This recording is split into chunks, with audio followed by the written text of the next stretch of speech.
Hello students, last class में हमने fluorescence microscopy का प्रिंसिपल देखा था और हमने समझा था कि फ्लोरेसेंस क्या होता है। और उसके बाद हमने कुछ एनर्जी और वेवलेंथ के बीच का रिलेशन देखा था और हमने फ्लोरोपोर्स के बारे में जाना था। फ्लोरोपोर्स या फ्लोरोक्रोम्स क्या कहलाते हैं। आज हम देखते हैं कि ये फ्लोरेसेंस माइक्रोस्कोपी की वर्किंग कैसे होती है, ये काम किस तरह करता है, इसकी डिजाइनिंग किस तरह होती है, इसकी वर्किंग कैसे होती है। तो सबसे पहले माइक्रोस्कोपी में जो चीज़ इंपॉर्टेंट है वो आपको पता है। सबसे पहले क्या होना चाहिए, एक लाइट सोर्स होना चाहिए। यानी मैं एक लाइट सोर्स यहाँ पे बना रहा हूँ। ये हो गया आपका लाइट सोर्स, जहाँ से लाइट क्या हो रही है, निकल रही है। बेसिकली इसमें जो लाइट सोर्स यूज किया जाता है फ्लोरेसेंस माइक्रोस्कोपी में, वो होता है आपका mercury vapour lamp. Mercury vapour lamp light source की तरह, यानी एक लैंप होता है जिसका यूज किया जाता है लाइट सोर्स की तरह। और इसमें से डिफरेंट टाइप्स की रेज निकलती हैं। Ultraviolet, visible raise, basically ultraviolet का सोर्स होता है। अल्ट्रावायलेट लाइट यहाँ से निकलती है। अल्ट्रावायलेट लाइट यहाँ से निकल करके आगे बढ़ती है। जब ये आगे जाएगी तो बेसिकली क्या होगा कि यहाँ पर डिफरेंट टाइप्स ऑफ रेज निकली हैं। यानी इसमें वॉयलेट भी है, इंडिको भी है, ब्लू भी है, ग्रीन भी है, डिफरेंट टाइप्स ऑफ लाइट है। और हमें क्या करना है, एक पर्टिकुलर वेवलेंथ की ही लाइट आगे भेजनी है। क्यों? क्योंकि हम पढ़ चुके हैं कि जो हमारे सैंपल में अटैच फ्लोरोपोर्स होता है, या जो एक तरह से कहें कि जो केमिकल अटैच होता है, वो एक निश्चित वेवलेंथ की लाइट को ही एब्जॉर्ब करता है। समझिए, 7 टाइप की डिफरेंट लाइट्स हैं। वॉयलेट है, इंडिको है, ग्रीन है, येलो है, रेड है। और उसमें से एक पर्टिकुलर वेवलेंथ की लाइट को हमारा क्या करेगा, जो केमिकल है जो सैंपल के साथ अटैच है, वो उसको एब्जॉर्ब करेगा। एब्जॉर्ब करने के बाद आगे वही फ्लोरेसेंस का फिनोमिना, जैसे ही एब्जॉर्ब करेगा उसके इलेक्ट्रॉन्स ग्राउंड स्टेट से कहाँ जाएंगे, एक्साइटेड स्टेट में, यानी हायर ऑर्बिटल में। और कुछ देर वहां रहने के बाद इलेक्ट्रॉन वापस किस में आएंगे, ग्राउंड स्टेट में। जब वापस आएंगे वो, तो एक पर्टिकुलर वेवलेंथ की लाइट को वो क्या करेंगे, एमिट करेंगे। अब हमें कैसे पता कि हम कौन से वेवलेंथ की लाइट को आगे भेजें, वायलेट को भेजें, ग्रीन को भेजें, ब्लू को भेजें? तो इसके लिए हम जो फ्लोरोक्रोम मॉलिक्यूल यूज करते हैं, जो हमारा फ्लोरोक्रोम्स होता है या जो हमारा फ्लोरोपोर्स मॉलिक्यूल होता है, पहले ही हमें एक्सपेरिमेंट के थ्रू पता होता है कि कौन सी वेवलेंथ की लाइट को हमारा मॉलिक्यूल एब्जॉर्ब करेगा। यानी किस वेवलेंथ की लाइट को एब्जॉर्ब करके इसके इलेक्ट्रॉन ग्राउंड स्टेट से कहाँ जाएंगे, हायर स्टेट में जाएंगे। और हायर स्टेट में जाने के बाद वो वापस लौटेंगे जब ग्राउंड स्टेट पर, तो एमिशन करेंगे, लाइट को एमिट करेंगे। यानी यहाँ पर एक पर्टिकुलर वेवलेंथ की लाइट को भेजना है। सारी मिक्स लाइट जा रही है यहाँ पर से, लेकिन हमें क्या करना है, एक निश्चित वेवलेंथ की लाइट जिससे हमारा मॉलिक्यूल क्या हो, एक्साइट हो, वो ग्राउंड स्टेट से एक्साइटेड स्टेट में जाए। ऐसी वेवलेंथ की लाइट को हमें क्या करना है, फर्दर पास करना है, आगे भेजना है। इसके लिए यहाँ पर लगाया जाता है एक फिल्टर, जिसे कहते हैं हम एक्साइटेशन फिल्टर। ये कहलाता है आपका एक्साइटेशन फिल्टर। जैसा कि इसका नाम है फिल्टर, तो ये क्या करेगा, ये जो डिफरेंट वेवलेंथ की लाइट्स आ रही हैं, डिफरेंट टाइप की लाइट आ रही हैं, उनमें से एक पर्टिकुलर जो हाई एनर्जी वाली लाइट होगी। सपोज करिए हमने अपना फ्लोरोक्रोम मॉलिक्यूल यूज किया है, ग्रीन फ्लोरेसेंट प्रोटीन, जो मैंने उस दिन आपको बताया था, GFP। हमें पता है कि GFP ब्लू लाइट को एब्जॉर्ब करता है, और ब्लू लाइट एब्जॉर्ब करने के बाद वो एक्साइट होता है, फिर वापस ग्राउंड स्टेट में आता है और ग्रीन लाइट को एमिट करता है। ये हमें मालूम है। तो यहाँ पर से क्या होगा कि सिर्फ ब्लू लाइट ही आगे पास होगी, इस फिल्टर से आगे बढ़ेगी। और ये ब्लू लाइट आगे पास होते हुए इस फिल्टर से आगे बढ़ते हुए, यानी फिल्टर ने बाकी सारी लाइट्स को क्या कर दिया, रोक दिया, जो और भी वाइट और भी डिफरेंट कलर की लाइट थी, और सिर्फ ब्लू लाइट क्या हुई, आगे गई यहाँ से। अभी जैसे ही लाइट आगे जाएगी, यहाँ पर एक मिरर लगा होगा, एक कांच लगा होगा कह सकते हैं, या मिरर कह सकते हैं। ये मिरर कहलाता है आपका डाइक्रोइक मिरर। क्या कहते हैं इसको, ये थर्ड पार्ट हो गया इसका, डाइक्रोइक मिरर। स्टार्ट हमने कहां से किया था, स्टार्ट हमने किया था अपने लाइट सोर्स से। लाइट सोर्स ने लाइट प्रोड्यूस की, डिफरेंट वेवलेंथ्स की लाइट आगे बढ़ी, डिफरेंट कलर की। फिर आया हमारा एक्साइटेशन फिल्टर, जिसने क्या किया, बाकी सारी लाइट को रोक करके एक पर्टिकुलर वेवलेंथ की लाइट को, सपोज करिए ब्लू लाइट को, आगे भेजा। ये लाइट, ब्लू लाइट आगे गई और तीसरे पार्ट के पास पहुंची। तीसरा पार्ट हमारा क्या है, एक मिरर है, जिसे हम क्या कहते हैं, डाइक्रोइक मिरर। अभी ये मिरर क्या करेगा, ये 45 डिग्री पर बेंड है, ऐसा है कुछ मिरर, तो जैसे ही लाइट इस पर आके गिरेगी तो ये लाइट को क्या करेगा, रिफ्लेक्ट करेगा नीचे की तरफ। ये हमारी ब्लू लाइट यहां से रिफ्लेक्ट हुई, और रिफ्लेक्ट होते ही हमारे यहाँ पे एक लेंस लगा होगा। कौन सा lens? Objective lens. Objective lens. और ऑब्जेक्टिव लेंस से होते हुए कहां पहुंचेगी, हमारे यहां कहीं पे हमारा सैंपल रखा हुआ है, सैंपल ट्रे के पास। यहां पर जहां हमारा सैंपल रखा हुआ है, सैंपल ट्रे के पास। यहां तक की कहानी क्लियर है? क्या हुआ? सबसे पहले मरकरी वेपर लैंप का हमने लाइट सोर्स के रूप में यूज किया, वहां से डिफरेंट वेवलेंथ की लाइट निकली, उनमें से एक पर्टिकुलर वेवलेंथ की लाइट को क्या किया गया, सेलेक्ट किया गया, किसकी हेल्प से? एक्साइटेशन फिल्टर की हेल्प से। वो लाइट आगे गई और आगे जाके एक मिरर से टकराई जिसका नाम था डाइक्रोइक मिरर। अभी डाइक्रोइक मिरर से लाइट टकराने के बाद क्या होगी, अपने पाथ से डाइवर्ट होगी, अपना पाथ चेंज करेगी, और चेंज करके वो कहां पे जाएगी, सीधे ऑब्जेक्टिव लेंस से होते हुए कहां पर जाएगी, हमारा यहाँ सैंपल रखा हुआ है, सैंपल से टकराएगी। अभी सैंपल में हमने क्या टैग करके रखा है, अपना फ्लोरोक्रोम्स या फ्लोरोपोर्स, जो हमारा मॉलिक्यूल है, जैसे ग्रीन फ्लोरेसेंट प्रोटीन, हमने उसको टैग करके रखा हुआ है, किसके साथ? सैंपल के साथ। अब यहां तक कि ये जो हाई एनर्जी वाली लाइट आ रही है, क्योंकि सोर्स से निकली हुई लाइट है तो एनर्जी बहुत ज्यादा लेकर के आएगी, ये हाई एनर्जी वाली लाइट सीधा जाके कहां टकरा रही है, हमारे सैंपल के पास। अभी हाई एनर्जी होने के कारण क्या होगा, यहां पर होगा आपका फ्लोरेसेंस। फ्लोरेसेंस मीन्स जैसे ही सैंपल से टकराएगी तो सैंपल में जो फ्लोरोक्रोम्स अटैच है उसके इलेक्ट्रॉन एक्साइट होंगे, वो ग्राउंड स्टेट से कहां जाएंगे, हायर स्टेट में जाएंगे, कुछ देर वहां रहने के बाद वापस नीचे आएंगे, और नीचे आने के बाद लाइट को एमिट करेंगे। डिफरेंस क्या होगा, सैंपल हमारा कौन सी लाइट को एब्जॉर्ब कर रहा है, ब्लू लाइट को, यानी शुरू में जिस लाइट की एनर्जी क्या है, बहुत ज्यादा है, हाई एनर्जी वाली लाइट को क्या कर रहा है, एब्जॉर्ब कर रहा है। लेकिन अब जब सैंपल कुछ लाइट को एब्जॉर्ब कर लेगा, लाइट की कुछ मात्रा जब सैंपल हमारा एब्जॉर्ब कर लेगा, या हम कहें कि फ्लोरोक्रोम्स जो है वो कुछ लाइट को एब्जॉर्ब कर लेगा, तो क्या होगा, एनर्जी लाइट की कम हो जाएगी। जो ये हाई एनर्जी वाली लाइट आ रही थी, इसकी एनर्जी क्या हो जाएगी, कम हो जाएगी। और अब जो लाइट सैंपल से वापस निकलेगी, क्यों निकलेगी वापस, फ्लोरेसेंस होगा, इलेक्ट्रॉन हायर स्टेट में जाके ग्राउंड स्टेट में आएगा तो लाइट तो एमिट करेगा, यहां से वापस लाइट निकलेगी, ये लाइट निकलेगी यहां पर से, निकलते हुए आगे बढ़ेगी, आगे जाएगी, यहां पर कोई एक लेंस और होगा जिसको हम कहेंगे अपना ऑब्जेक्टिव लेंस, यहां पर सॉरी आईपीस लेंस, यहां पर जाएगी आईपीस लेंस के पास। लेकिन आईपीस लेंस से जाने से पहले यहां पर एक और फिल्टर लगा हुआ होता है जिसे हम कहते हैं एमिशन फिल्टर। क्या कहते हैं, एमिशन फिल्टर। एमिशन फिल्टर, ये फिल्टर क्या कर रहा था, ये फिल्टर हाई एनर्जी वाली लाइट को आगे पास कर रहा था। जो हाई एनर्जी वाली लाइट है उसको क्या कर रहा था, आगे पास कर रहा था। कौन सा, एक्साइटेशन फिल्टर। इतनी सारी लाइट आ रही थी, उसमें से हाई एनर्जी वाली लाइट को वो क्या कर रहा था, आगे पास कर रहा था। लेकिन ये जो हमारा एमिशन फिल्टर होगा, ये क्या करेगा, ये लो एनर्जी वाली लाइट, जितनी भी लाइट आ रही है उसमें से जो लो एनर्जी वाली लाइट होगी उसको क्या करेगा, पास करेगा ऊपर की तरफ। लाइट यहां से आगे पास होगी, आगे पहुंचेगी किसके पास, आईपीस लेंस के पास, आईपीस के पास, और फाइनली एक डिटेक्टर लगा होगा कंप्यूटर के साथ, डिटेक्टर, जहां पर जाके हमारे सैंपल की क्या बन जाएगी, इमेज बन जाएगी। तो ये था सिंपल सा वर्किंग मैकेनिज्म किसका, फ्लोरेसेंट माइक्रोस्कोप का। एक बार फिर से देखिए, सबसे पहले लाइट सोर्स से लाइट चली, लाइट कैसी होनी चाहिए, हाई एनर्जी वाली लाइट होनी चाहिए। अच्छा, इसी को अगर मैं वेवलेंथ के टर्म में पूछूं तो, कि एनर्जी, हाई एनर्जी वाली लाइट है अगर, तो उसकी वेवलेंथ कैसी होगी, ऑब्वियस है, लो होगी, क्योंकि पिछले क्लास में आप पढ़ चुके हो कि जिस लाइट वेव की एनर्जी ज्यादा रहती है उसकी वेवलेंथ कैसी रहती है, लो रहती है। तो हाई एनर्जी वाली लाइट आगे बढ़ेगी। एक्साइटेशन फिल्टर, जो मिक्स लाइट रेज आ रही है उनमें से जो हाई एनर्जी, सबसे हाई एनर्जी वाली लाइट रेज होगी उसको आगे बढ़ाएगी। और कौन सी लाइट रेज, जिसको हम चाहते हैं कि हमारी सैंपल पे जाके पड़े, जिससे हमारा सैंपल क्या हो, एक्साइट हो। इसको हम ऐसे सेटिंग करके रखते हैं कि सपोज करिए हमको ब्लू लाइट को पास करना है, तो ब्लू लाइट यहाँ से आगे पास होगी। ब्लू लाइट आगे गई, ब्लू लाइट आगे जाकर के एक मिरर से टकराई, उस मिरर का नाम क्या है, डाइक्रोइक मिरर। अच्छा, इसकी मिरर की एक प्रॉपर्टी होती है कि ये लाइट को रिफ्लेक्ट भी कर सकता है। आप देख रहे हैं ब्लू लाइट को, तो ये क्या कर रहा है, रिफ्लेक्ट कर रहा है किधर, सैंपल की तरफ।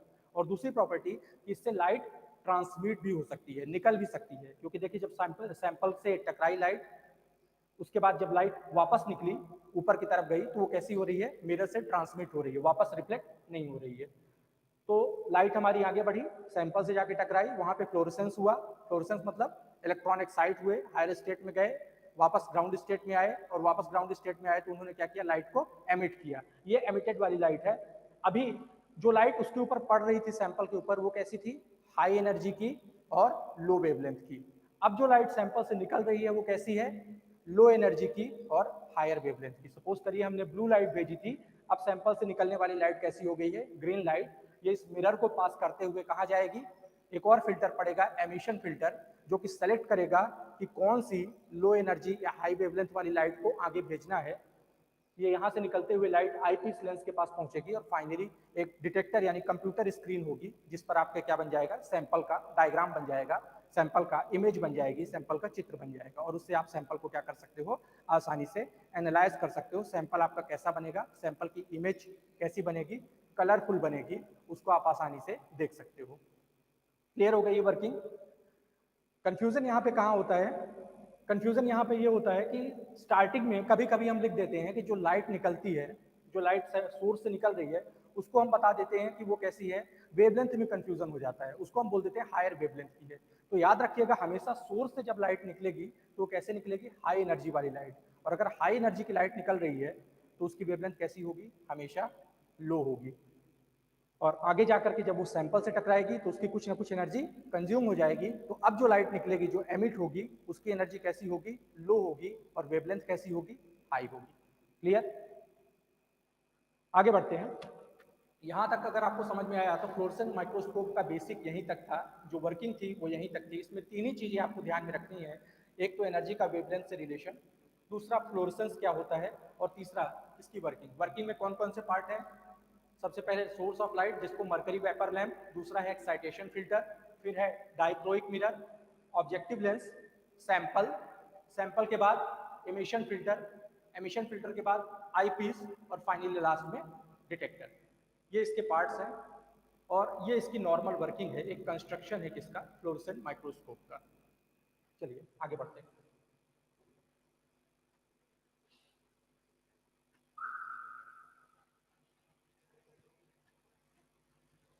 तो यहाँ तक आपने जान लिया कि फ्लोरेसेंट माइक्रोस्कोप काम कैसे करता है। अब इसका यूज कहाँ पे है, फ्लोरेसेंट माइक्रोस्कोप के एप्लीकेशन क्या है।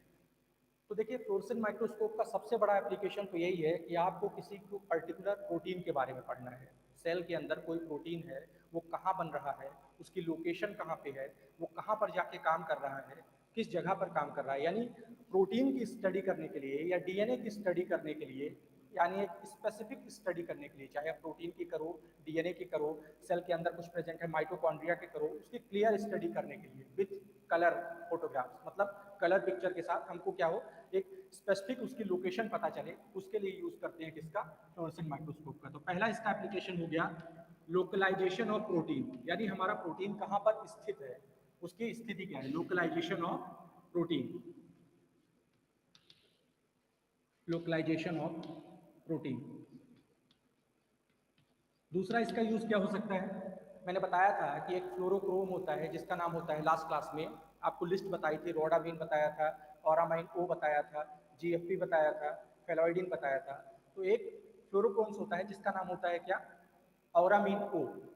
ये ऑरामीन ओ का यूज किस लिए किया जाता है, बैक्टीरिया की स्टडी करने के लिए। तो अगर आपको किसी बैक्टीरिया को लिविंग स्टेट में देखना है, जीवित अवस्था में देखना है कि नॉर्मली वो कैसे फंक्शन करता है, जैसे फंक्शन वो बाहर करता है वैसे ही उसका पूरा फंक्शन आपको देखना है, एक एक पार्ट को उसको एनालाइज करना है अच्छे से, तो बैक्टीरियल स्टडी के लिए आप क्या कर सकते हो, इसका यूज कर सकते हो। इसमें आपको क्लियर पिक्चर मिलेगी और आपका सैंपल खराब भी नहीं होगा, क्लियर आपको दिखाई देगा, उसकी एक एक पार्ट्स उसके क्लियर दिखाई देंगे, उसकी मेटाबॉलिक एक्टिविटीज के बारे में आप क्लियर स्टडी कर सकते हो।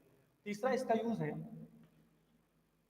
सेल साइकिल की जो स्टेज होती है, सेल साइकिल आपने पढ़ी होगी, सेल साइकिल में क्या क्या होता है, प्रोफेज, मेटाफेज, एनाफेज, टीलोफेज। ये जो डिफरेंट टाइप्स की सेल साइकिल के स्टेजेस हैं कि किसमें क्रोमोसोम का अरेंजमेंट कैसा है, किसी में क्रोमोसोम कैसा है, कंडेंस है, किसी में क्रोमोसोम्स कैसे हैं, दूर दूर पे हैं। तो क्रोमोसोम्स की स्थिति कैसी है सेल साइकिल में, उसको आप देखने के लिए, प्रॉपरली एनालाइज करने के लिए आप क्या कर सकते हो, फ्लोरेसेंट माइक्रोस्कोपी का यूज कर सकते हो, जो कि एक कलर्ड पिक्चर के साथ हमको दिखाता है कि अभी क्रोमोसोम की स्थिति क्या है, अभी क्रोमोसोम पास में है, अभी क्रोमोसोम दूर में है, अभी वो क्या हो चुके हैं, इक्वेटर पर आ चुके हैं, अभी क्रोमोसोम कहाँ है, पोल पर पहुंच चुके हैं। सारी स्टेजेस में जो क्रोमोसोम्स की स्थिति है, जो उसकी पोजीशन है, उसको देखने के लिए आप फ्लोरेसेंट माइक्रोस्कोपी का यूज कर सकते हो। आपको बहुत अच्छी और क्लियर पिक्चर दिखाई देती है। चौथा इसका यूज है क्रोमोसोमल एबनॉर्मेलिटीज पता करने में। क्रोमोसोमल एबनॉर्मेलिटीज, ये क्रोमोसोमल एबनॉर्मेलिटीज क्या होती है? क्रोमोसोमल एबनॉर्मेलिटीज का मतलब है कि समझिए सेल से क्या हुआ, किसी क्रोमोसोम में डिफेक्ट आ गया। डिफेक्ट आ गया मतलब आपको पता है ट्रांसलोकेशन होता है, डिलीशन होता है, यानी क्रोमोसोम अपनी जगह से क्या होते हैं, इधर उधर हो जाते हैं, या उनकी लेंथ कैसी हो जाती है, शॉर्ट हो जाती है या लॉन्ग हो जाती है। कौन सा क्रोमोसोम शॉर्ट लेंथ का है, कौन सा क्रोमोसोम का कौन सा पार्ट लॉन्ग लेंथ का है, यानी क्रोमोसोम की पोजीशन और साइज पता करने के लिए आप क्या कर सकते हो, फ्लोरेसेंट माइक्रोस्कोपी का यूज कर सकते हो। उसके पता करने से क्या होगा कि क्रोमोसोम से भी रिलेटेड जो भी एबनॉर्मेलिटीज हैं, जो बीमारियां होती हैं, उसको आप डायग्नोस कर पाओगे, उसको पता कर पाओगे, उसके बारे में स्टडी कर पाओगे। तो एक इसका ये भी अच्छा यूज है कि क्रोमोसोमल एबनॉर्मेलिटीज पता करने में, या क्रोमोसोम की लेंथ पता करने में, पोजीशन पता करने में, साइज पता करने में आप क्या कर सकते हो, फ्लोरेसेंट माइक्रोस्कोपी का यूज कर सकते हो। तो ये हैं फ्लोरेसेंट माइक्रोस्कोपी के कुछ एप्लीकेशन। और सबसे बड़ा एप्लीकेशन ये है कि आप इसमें लाइव सेल देख सकते हो। लाइव सेल मतलब सेल को जीवित अवस्था में एनालाइज कर सकते हो, उसको अच्छे से पढ़ सकते हो सेल के बारे में। सेल के अंदर जो भी उसके ऑर्गेनेल्स है, माइटोकॉन्ड्रिया है, गोल्गी बॉडीज है, जो भी स्ट्रक्चर अंदर प्रेजेंट है, किसी स्पेसिफिक स्ट्रक्चर के बारे में आपको पढ़ना है, उसके बारे में आप क्या कर सकते हो, स्टडी कर सकते हो। क्लियर? तो ये कुछ एप्लीकेशन हो गए आपके फ्लोरेसेंट माइक्रोस्कोपी के। अभी इसका एडवांटेज क्या है, फ्लोरेसेंट माइक्रोस्कोपी का एडवांटेज क्या समझ में आ रहा है आपको? तो सबसे पहला एडवांटेज है इसका, सबसे अच्छी बात इसमें ये है कि सबसे पहली चीज़ तो यही कि आप इसमें लाइव सेल को आसानी से देख सकते हो। सेल को आपको मारना नहीं पड़ता, खत्म नहीं करना पड़ता, उसकी नेचुरल स्टेट में आप उसको एनालाइज कर सकते हो। दूसरा, सपोज करिए आपको सेल के अंदर सिर्फ माइटोकॉन्ड्रिया की स्टडी करनी है, तो आप ऐसे फ्लोरोक्रोम्स का यूज करोगे। फ्लोरोक्रोम्स मतलब वही जो सेल को कलर करता है। ऐसे फ्लोरोक्रोम्स का यूज करोगे जो माइटोकॉन्ड्रिया के लिए स्पेसिफिक हो, जो सिर्फ माइटोकॉन्ड्रिया से जाकर के बाइंड हो, या ऐसे फ्लोरोक्रोम्स का यूज करोगे जो सिर्फ प्रोटीन से जाकर के बाइंड हो, जो सिर्फ डीएनए से जाकर के बाइंड हो। यानी आपको एक विशेष अगर स्टडी करनी है, स्पेसिफिक स्टडी करनी है किसी भी चीज की, किसी भी सेल ऑर्गेनेल की, तो आप फ्लोरेसेंट माइक्रोस्कोपी का हेल्प ले सकते हो। ये एक अच्छी टेक्निक है। तीसरा इसका सबसे अच्छी चीज, इसका जो कंट्रास्ट होता है, कंट्रास्ट मीन्स कलर इसमें कैसा आता है, इमेज कैसी बनती है, कलरफुल इमेज बनती है। मतलब इमेज आपकी काफी कलरफुल दिखाई देगी और बैकग्राउंड कैसा दिखाई देगा आपको, डल दिखाई देगा। तो जहां पर कलरफुल इमेज मिलेगी वहां पे कंट्रास्ट कैसा होगा, ऑलरेडी बहुत अच्छा होगा, और आपने अपनी इमेज जो है उसको प्रॉपरली स्टडी कर सकते हो, क्लियरली उसको देख सकते हो। ये कुछ इसकी विशेषताएं हैं किसकी, फ्लोरेसेंट माइक्रोस्कोपी की। डिसएडवांटेज में बात करें अगर इसके, तो एक ही डिसएडवांटेज है इसका, जो सबसे बड़ा डिसएडवांटेज है, और इस डिसएडवांटेज का नाम है photo bleaching. Photo bleaching. Photo bleaching से क्या मतलब है, देखिए मैंने आपको बताया कि जब सोर्स से लाइट निकलेगी, सोर्स हमारा क्या है, मरकरी वेपर लैंप, जब उससे लाइट निकलेगी, यूवी रेडिएशन या जो भी है, उनकी एनर्जी बहुत ज़्यादा होगी। और जब इतनी हाई एनर्जी की लाइट वेव आकर के हमारे सैंपल से टकराती है, या सैंपल में लगे हुए जो सैंपल को लेबल करके रखा है मैंने फ्लोरोक्रोम से टकराती है, तो क्या होता है, फ्लोरोक्रोम के स्ट्रक्चर में थोड़ा सा डिस्टर्बेंस आ जाता है, उसके अंदर के जो बॉन्ड्स होते हैं उनमें चेंज आ जाता है। और अगर फ्लोरोक्रोम्स के बॉन्ड्स में चेंज आ जाएगा तो उसकी फ्लोरेसेंस प्रॉपर्टी क्या हो जाएगी, लॉस हो जाएगी। मतलब जो कलर देने की प्रॉपर्टी है वो कैसी हो जाएगी, कमजोर हो जाएगी। तो क्या होता है कि पहले तो वो पिक्चर अच्छी देना स्टार्ट करता है कलरफुल, लेकिन कुछ देर बाद पिक्चर कैसी हो जाती है, फेड अप हो जाती है, कलर उसका धीरे धीरे गायब हो जाता है। तो उसका कारण क्या है, क्योंकि हम इतनी हाई एनर्जी की यूवी लाइट को भेज रहे हैं जो कि हमारे सैंपल से सीधा जाकर के टकरा रही है फ्लोरोक्रोम से, और जिसके कारण फ्लोरोक्रोम्स के जो बॉन्ड्स हैं वो क्या हो रहे हैं, डैमेज हो रहे हैं, खराब हो रहे हैं, और जिसके कारण हमें जो पिक्चर मिल रही है उसका कलर उतना अच्छा नहीं मिल रहा है। यानी कलर धीरे धीरे कैसा होता जा रहा है, फेड होता जा रहा है, धुंधला होता जा रहा है। इसी को क्या कहते हैं, फोटो ब्लीचिंग। हालांकि आगे इसमें डेवलप किया गया कॉन्फोकल माइक्रोस्कोपी और डिफरेंट टाइप की माइक्रोस्कोपी में डेवलप की गई हैं, जिससे इस ड्रॉबैक को ओवरकम किया गया है। मतलब इस ड्रॉबैक को कम करके और अच्छी इमेज और अच्छी क्वालिटी पिक्चर की डेवलप की गई है। तो ये था आपका फ्लोरेसेंस माइक्रोस्कोपी। फ्लोरेसेंस माइक्रोस्कोपी में जो चीज़ें हमने पढ़ी, सबसे पहले इसके यूज़ के बारे में जाना, इसका प्रिंसिपल जाना, प्रिंसिपल क्या है इसका, फ्लोरेसेंस है, एनर्जी और वेवलेंथ के बीच का रिलेशन जाना, कुछ फ्लोरोक्रोम्स और उनके एग्जाम्पल हमने पढ़े। आज हमने फ्लोरेसेंस माइक्रोस्कोप का एक जनरल वर्किंग देखी, एक सिंपल वर्किंग देखी, कैसे काम करता है, उसमें कौन कौन से पार्ट्स होते हैं। फिर हमने उसके एप्लीकेशंस के बारे में जाना कि इसका यूज़ कहाँ कहाँ पे है। फिर हमने इसके एडवांटेजेस के बारे में जाना और लास्ट में हमने इसका एक ड्रॉबैक देखा जिसका नाम था क्या, फोटो ब्लीचिंग। तो ये है आपका पूरा का पूरा फ्लोरेसेंस माइक्रोस्कोपी। अब नेक्स्ट लेक्चर में हम डिस्कस करेंगे फेस कंट्रास्ट माइक्रोस्कोप के बारे में। तो आई होप कि आपको क्लियर हो गया होगा, अच्छे से समझ में आया होगा। एक बार खुद से पढ़िएगा, आपको आराम से अच्छे से ये टॉपिक क्लियर हो जाएगा, समझ में आ जाएगा। Thank you.